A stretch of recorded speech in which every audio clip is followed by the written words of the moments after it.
sont travailleurs handicapés, personnel d'accompagnement ou éducateurs.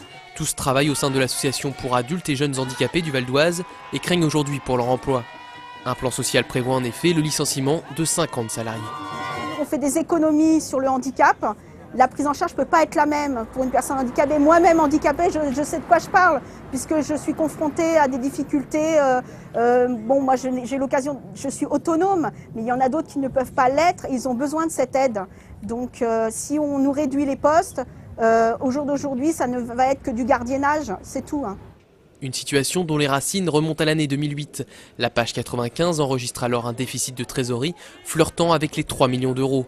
3 ans plus tard, l'administrateur chargé de rectifier cette situation dramatique dit ne plus avoir d'autre recours. C'est un des épisodes d'un redressement qui a été amorcé par l'association suite aux graves difficultés qu'elle a connues en 2008, avec obligation de supprimer un certain nombre d'emplois, pour des raisons différentes d'ailleurs sur 2 établissements.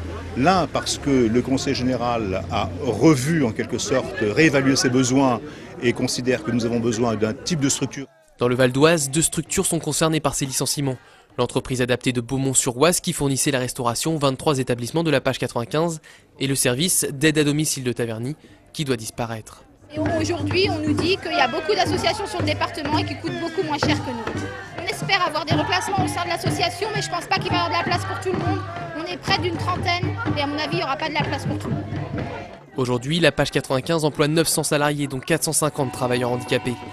Les délégués syndicaux craignent l'effet dévastateur que pourrait avoir un licenciement sur des personnes déjà fragiles. C'est qu'on trouve une solution concrète au niveau des emplois par rapport aux travailleurs handicapés, parce que les solutions sont un peu très vagues par rapport à la direction.